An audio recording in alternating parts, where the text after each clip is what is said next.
Smile दीजिए, अच्छी वाली। हाँ ये हो गई, अभी अच्छी वाली दो। या ग्रेट। दिया उन्होंने, बाजू वालों ने? ओके, नहीं दिया तो उनको पूछो क्या बात है भाई, दांत पीले हैं? Thank you.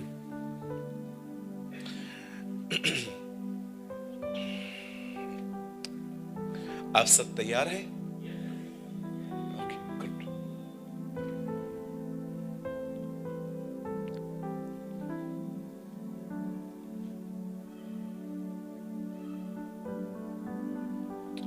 ओके,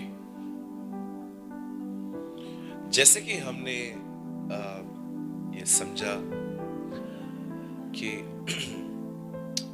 कितना इम्पोर्टेंट है फीलिंग्स के कंट्रोल में न जीना। फीलिंग्स बहुत अच्छी चीज है। जब हम जीसस से बात करते हैं, जब हम खुदा से बात कर सकते हैं, तो हम अपनी फीलिंग्स को एक्सप्रेस कर सकते हैं, Lord how much we love you. But हमेशा उसके कंट्रोल में रहना सही नहीं है। आप सब तैयार हैं? चलिए आइए मेरे साथ सामने देखिए। अब इस सेकंड सेशन में उन लोगों के लिए ले रहा हूं जो बहुत जल्दी परेशान हो जाते हैं। ब्रदर ये तो मैं हूं। मैं आपको ऑनेस्टली कहता हूं, मैं बहुत बार परेशान हो जाता हूं। कोई है मेरे साथ कि हाँ ब्रदर मेरे साथ भी ऐसा होता है? ओके, धन्यवाद, आपको मेरी तरह बदन है। हम सब कभी कभी हो जाते हैं ना, जल्दी जल्दी परेशान हो जाते हैं। चलिए हम स्टार्ट कर रहे हैं। मैं पहले आपसे कुछ बात करूंगा, उसके बाद मैं आपसे बाइबल खुलवाऊंगा। प्लीज जल्दी जल्दी से बैठ जाइए अपने अपनी जगहों पर, बैठ जाइए।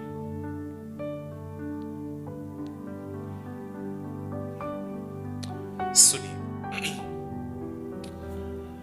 अगर समय मिले तो इस हफ्ते में बाइबल के अंदर पौलुस की पत्रियों में जाइए और पढ़िए कि पॉल चर्च के लिए क्या क्या प्रेयर करता है। थोड़ा सा होमवर्क करिए इस चीज के ऊपर। प्रभु को थोड़ा समय दीजिए। कहिए अपने आप से, मुझे प्रभु को समय देना है। हाँ बोलिए, नेटफ्लिक्स बंद करना है। बोलो प्राइम वीडियो बंद करना है। बोलो तारक मेहता भी बंद करना है फिलहाल। ओके, हमारे पास, हर एक के पास टाइम है।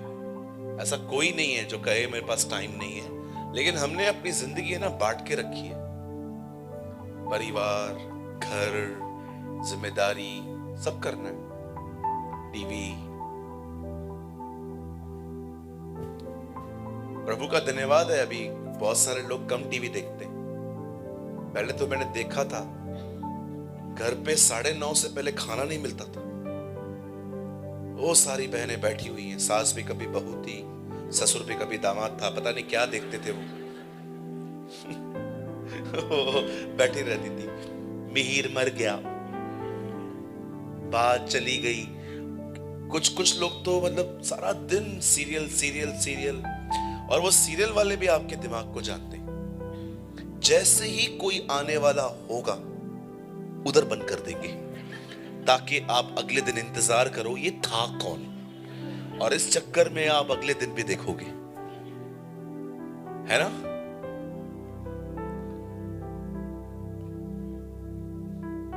मेरे रूम में केबल नहीं है, मैं टीवी देखता ही नहीं हूं। 15-17 साल हो गए टीवी नहीं देखी। मैं बिल्कुल बोर नहीं होता हूं। मैं गवाही देता हूं आपके सामने खड़े होकर, यीशु मेरा आनंद है। Jesus is my Joy. देखो, पड़ी नहीं है टीवी, मतलब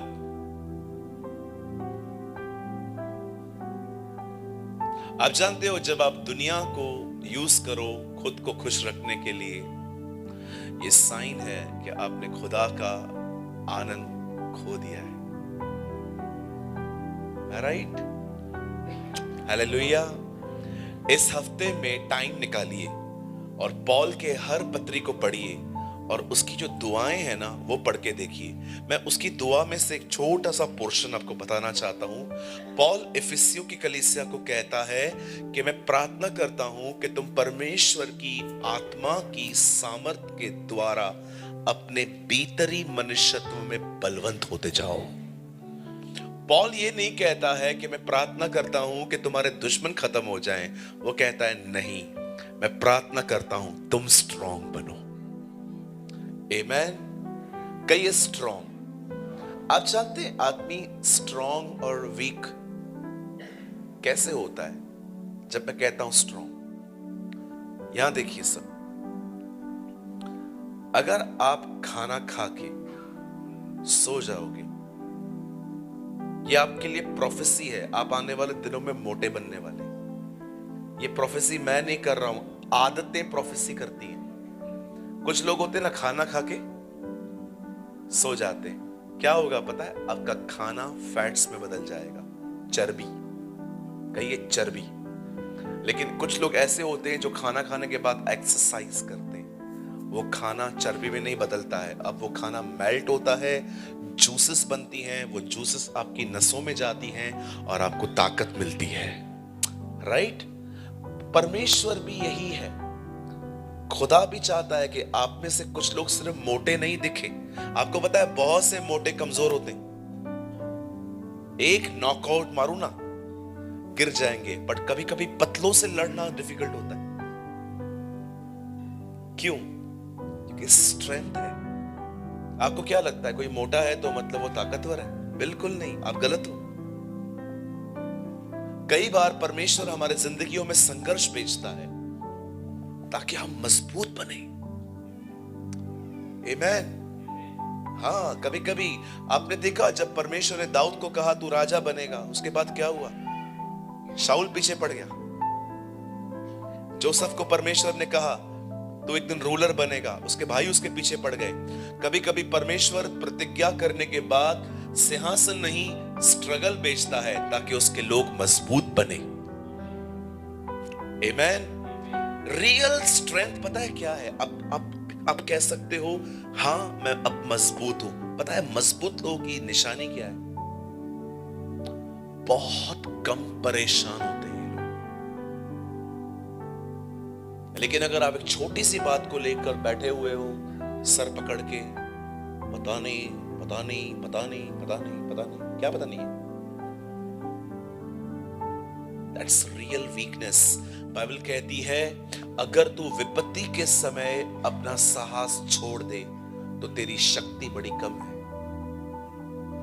आप 11 महीने पढ़ाई करते हैं मात्र 1 महीने के लिए कि एग्जाम्स आएंगे, सेमेस्टर्स आएंगे। अंकल जो पीछे बैठे फोन बंद कर दो अपना प्लीज। ओके, फोन मत चलाइए, बंद कर दीजिए। यहां देखिए सब, आप 11 मंथ्स जॉब करते, सॉरी काम पढ़ाई करते मात्र किसके लिए? एग्जाम्स के लिए। आपने 11 महीना जो पढ़ाई करी है, क्यों करी? बोलो बोलो। एग्जाम्स के लिए। Very nice. सुनिए, बड़े ध्यान से सुनिए। परीक्षा गरीबी और बीमारी कभी नहीं होती। परीक्षा ये होती है जब वो आएंगी आप कैसा बिहेव करोगे। शall I रिपीट? फिर से कहूं, अय्यूब की परीक्षा गरीबी और बीमारी नहीं थी। अय्यूब की परीक्षा ये थी कि जब वो वहां से गुजरेगा वो क्या बोलेगा। कुछ लोगों को लगता है रियल परीक्षा गरीबी और बीमारी है, नहीं है। परीक्षा यह होती है जब आप वहां से गुजरोगे आप क्या बोलोगे। शैतान ने क्या कहा परमेश्वर से? सब कुछ छीन इसका, देख उसके बाद ये क्या बोलेगा। क्या कहा? परमेश्वर ने लिया, परमेश्वर ने दिया, परमेश्वर का नाम धन्य है। वो वहां से पास हुआ।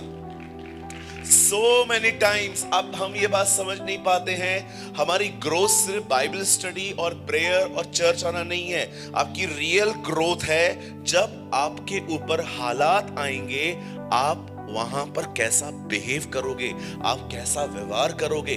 अगर आप और मैं तकलीफ आते समय अगर हम कुड़कुड़ा रहे हैं, हम परेशान हो रहे हैं, तो मेरा एक सवाल है, 11 महीना क्या किया? What are you doing 11 months? आपको पता है कॉपी कौन करता है?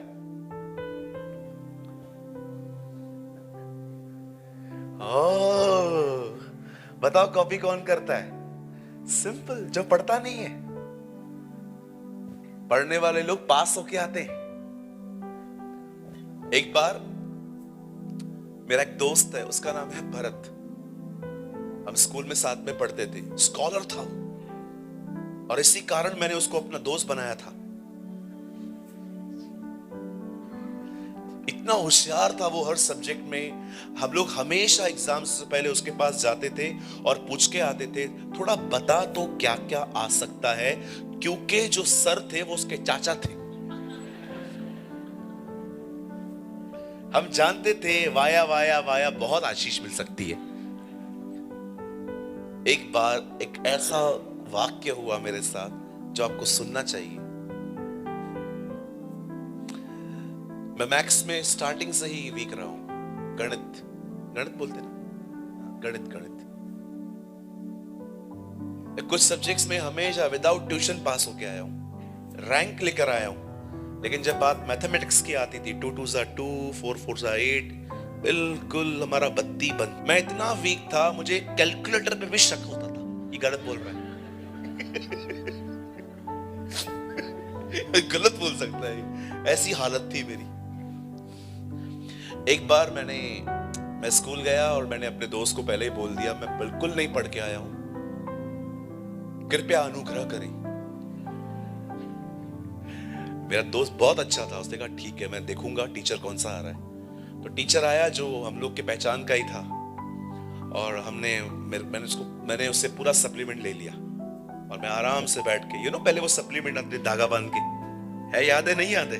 धागा वागा अभी भी ऐसे ही होता रहेगा ना, धागा बांध के। तो वही सप्लीमेंट रखा, सब लिखता गया लिखता गया लिखता गया लिखता गया लिखता गया।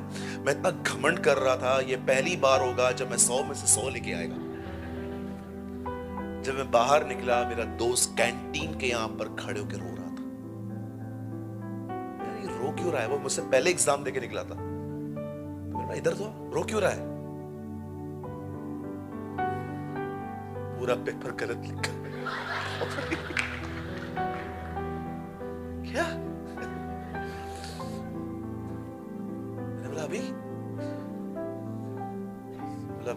कुछ नहीं हो सकता। कहिए बाजू वाले को, कॉपी करने वालों का मुंह हमेशा काला होता है। कॉपी क्यों की? मैंने पढ़ाई नहीं करी। मैं पढ़ाई करता तो मैं लिख के आता कुछ। जो लोग पढ़ते हैं ना खुदा के साथ, जो उसका वचन पढ़ते हैं, जो उसके साथ बने रहते हैं, वो परीक्षाओं में पौलुस की तरह बिहेव करते हैं। आमीन। मैं आप में से हर एक को कहना चाहता हूं, मसीह जीवन पिकनिक नहीं है। आप उसको पिकनिक की तरह ले सकते हो, आपकी मर्जी है, लेकिन वो पिकनिक नहीं है, वो एक बैटल फील्ड है। आप हमेशा याद रखो, जिस दिन आप विश्वासी बने, डेविल की लिस्ट में एक और नाम जुड़ गया। आपको पता है चाइना में क्रिश्चियनिटी इतनी स्ट्रॉन्ग क्यों है?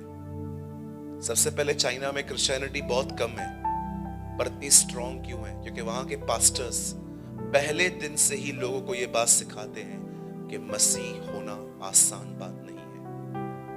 इसीलिए वो लोग चैलेंजेस लेते हैं। आप देखते रहेंगे आजकल कुछ और ही सुनाई को। आजकल हम लोग जितने भी लोग आते हैं, पहले उनको ये सुनाते हैं, प्रभु में तुम्हें क्या क्या मिलेगा, तुम्हें चंगाई मिलेगी, तुम्हें छुटकारे मिलेंगे, तुम्हें वीजा मिलेगा, तुम्हें साबुन मिलेगा, तुम्हें ये मिलेगा, तुम्हें वो मिलेगा।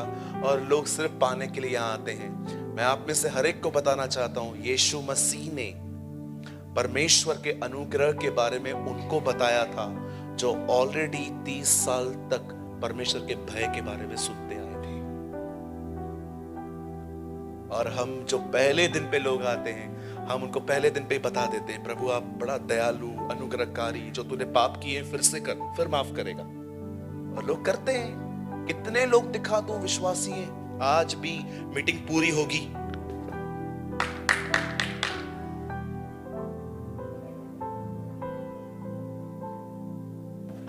जय मसीह की, और ये करते एनिमल पिक्चर पे जाते हैं, एनिमल पिक्चरों पे जाएंगे, ये खाएंगे, गुटखा खाएंगे, मीटिंग जैसे पूरी होगी बाहर निकलेंगे,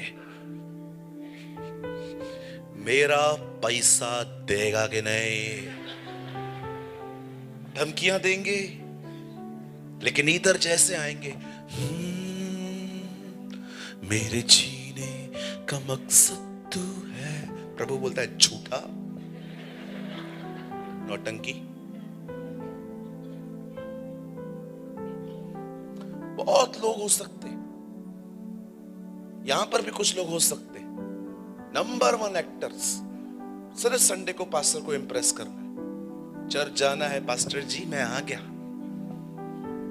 इधर से जाने के बाद अपना ही जीवन है, गाली दो, चिल्लाओ, तुम्हारी गाड़ी को कोई थोड़ा टच करे उसको उतर के मारो, सब चलता है भैया। सिर्फ हमें एक ही नियम मसीह में मिला है, रविवार को मसीह बनना है। सोमवार से लेके शनिवार तक हमारा अपना जीवन है, पैसा नहीं देगा घर से उठा के लेके जाएगा। कहो बाजू वाले को ये बंद करना पड़ेगा, प्लीज बोल दो बाजू वाले को, दीदी आप भी बोल दो, कोई बहन गुंडी भी हो सकती है हमारे बीच में, बोल दो उनको, बोलो भैया सब बंद करना पड़ेगा तुम्हें। मैं नहीं बंद करेगा, अभी सुनो, जो नहीं बंद करेंगे एक शब्द सुनने के लिए तैयार हो जाइए, और ये बाइबल का सबसे स्कैरियस्ट वर्ड है, डरावना, मैं तुम्हें नहीं जानता। जो लोग आज उसको जानने की कोशिश नहीं कर रहे हैं ना, एक दिन वो भी उन्हें यही कहेगा, अब मैं तुम्हें नहीं जानता। कुछ लोगों को लगता है ये वचन सिर्फ पास्टर्स और प्रचारकों के लिए है। पढ़ के देखिए, उन 5 कुंवारियों को भी यही कहा गया था, मैं तुम्हें नहीं जानता। हालेलुया। ओ ये वो दिन है जब हमें अपने समय को निकाल के अपने घुटनों पर जाने की जरूरत है, ताकि हम परमेश्वर को जान पाए, उसको समझ पाए। Amen. Come on, give a good clap for the word. Yes sir. दीदी, अपने छोटे बच्चों को सिर्फ एजुकेशन में लीड मत करिए। आज बहुत सारी बहनें हैं, जो अंकल्स हैं, जो सिर्फ ये चाहते हैं कि उनके बच्चे एक अच्छे स्कूल और कॉलेज में पढ़ें, अब्रॉड में शिफ्ट हो। मैं इसमें बिल्कुल भी खिलाफ नहीं हूं, लेकिन मैं आपको बताना चाहता हूं, सीखिए हन्ना से, उसने अपने बचपन से ही अपने बच्चों को क्या सिखाया था, और कितने छोटे बच्चों को वो खुदा के घर में छोड़ के आई थी। ओ आपके बच्चे से डॉक्टर और इंजीनियर बाद में बने, वो सबसे पहले खुदा के घर में उसके सेवक बनने पाए। आप जानते हैं कितना सैक्रिफाइस किया था उसने? आप 5 साल के बच्चे को उसकी मम्मी से अलग करके दिखाओ, रो रो के मर जाएगा। बट कभी आपने सोचा, सैमुअल कभी घर पे नहीं गया, उसे कभी नहीं कहा एली को कि मम्मी का याद आ रहा है, मैं जाऊं क्या? बचपन से ही उसने अपने बेटे को सिखाया था, तू भले ही मेरे पेट से जन्मा है, तू मेरा नहीं है, तू खुदा का है। वाह, व्हाट अ मदर। कितनी बहनें यहाँ पर, मुझे बताइए, आप अपने बच्चों के लिए डिजायर रखते हैं कि भले ही वो अब्रॉड जाए न जाए, वो एक बड़ा व्यक्ति बने न बने, ये सब बात में है, पर मेरा बच्चा पहले खुदा के हैकल में उसकी मनादी करे। जानते हो कितना महत्वपूर्ण है? आपको मैं बाइबल में ऐसे ऐसे बच्चों को मिला सकता हूं, आप हैरान हो जाएंगे। आप सैमुअल को देखो, क्या मम्मी का याद नहीं आता होगा? कभी वो बोलता नहीं होगा एली अंकल को, अंकल मेरे घर पे पलंग था, चेयर था, सोफा था, ये मम्मी जहां छोड़ के गई है, मेरे को फ्लोर पे सोना पड़ता है, ना कोई पलंग है, ना कोई चेयर है, क्या है? कुछ नहीं। ट्रेन किया गया था उसे।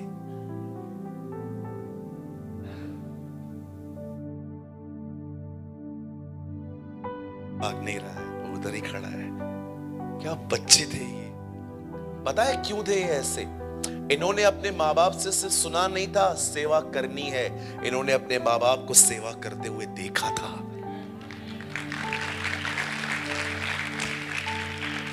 ओह praise the Lord, hallelujah. I don't know आप में से कितनी माएं हैं, अगर आपका बच्चा आपकी नहीं भी सुनता है तो आप जब देखते हैं कि जब वो सो गया है गहरी नींद में, आप उसके बिल्कुल पास में खड़े हो जाते हैं और उसके पीठ पर हाथ रख के, सर पे हाथ रख के कहते हैं, प्रभु भले ये इन दिनों में आपसे से दूर भाग रहा है, लेकिन मैं प्रार्थना करती हूँ प्रभु आने वाले समय में इसे अपनी तरफ खींच लेना, इसे ब्लेस करना खुदावंद।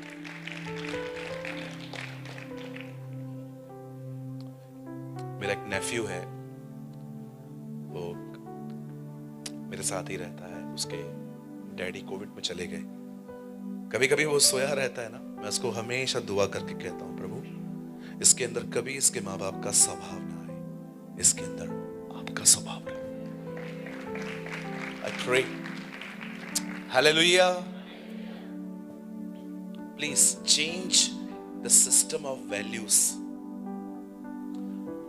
उन चीजों को, आप कभी स्पिरिचुअल नहीं बन सकते अगर आप सही चीजों को वैल्यू न दो।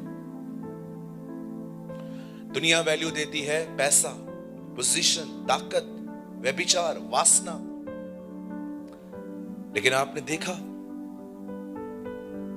जीसस इन चीजों को वैल्यू नहीं देता था, वो सबसे ज्यादा वैल्यू देता था खुदा और उसके संबंध को। मैं कुछ गहरी बात बोल सकता हूं आपको, अगर गहरी बात समझनी है ना तो ध्यान देना पड़ता है बहुत। आई डोंट नो आप में से कितने लोगों ने इस बात को बाइबल में नोटिस किया, जब आदम ने फल खाया और फल खाने के बाद महिमा चली गई और अब वो एक दूसरे को देखने लग गए कि हम नंगे हैं, तो वो छुप गए। बाइबल कहती है परमेश्वर आता है और आदम को कहता है, आदम तू कहां है? Adam where are you? और आदम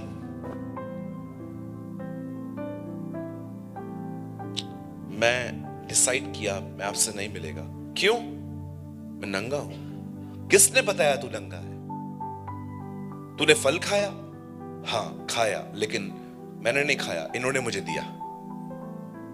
आप जानते हो आदम अवेयर था कि वो नंगा है, पर आदम को यह नहीं पता था कि खुदा के साथ उसका संबंध टूट चुका।